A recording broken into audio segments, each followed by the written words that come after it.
Tara po, maghiwa po tayo ng maya-maya. Yan po nga pala, nabili na po sa amin yan ng buo.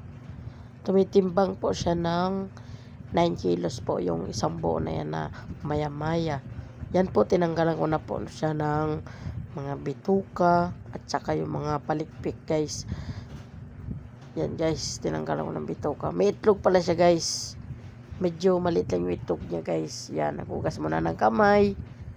Kasi pag di ka nagugas ng kamay niyan guys, medyo madulas yung kamay natin guys. Para, yan, tinanggalan ko ng palikpik. Yan. Ang gagawin ko nga pala dyan guys, fish fillet, tinanggal ko muna yung buntot. Tanggalin ko muna yung buntot daw. Kasi buo lang daw. Kukuhain nila yun, ipiprito nila po guys. Tinanggal ko palikpik din.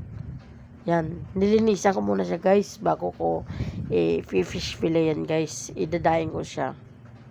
Yan guys, umpisan ko na siya guys mag fish fillet. Yan, isang buo na bili sa amin guys. So okay na namin yan guys. Thank you nga pala sa bumili ng maya-maya namin po. Thank you po sa inyo. Sa ulitin.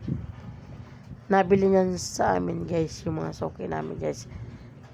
1 week siya bago siya bumili ng ganyang maya-maya. Matagal sa kanila yung ulamin nila yun. Yan, tinanggal ko na yung kinati ko na siya sa gitna guys. Yan. Ginamitan ko siya ng malaking chilyo guys. Medyo hindi lang magalaw lang yung amo ko niyan guys. Yan. Yan guys.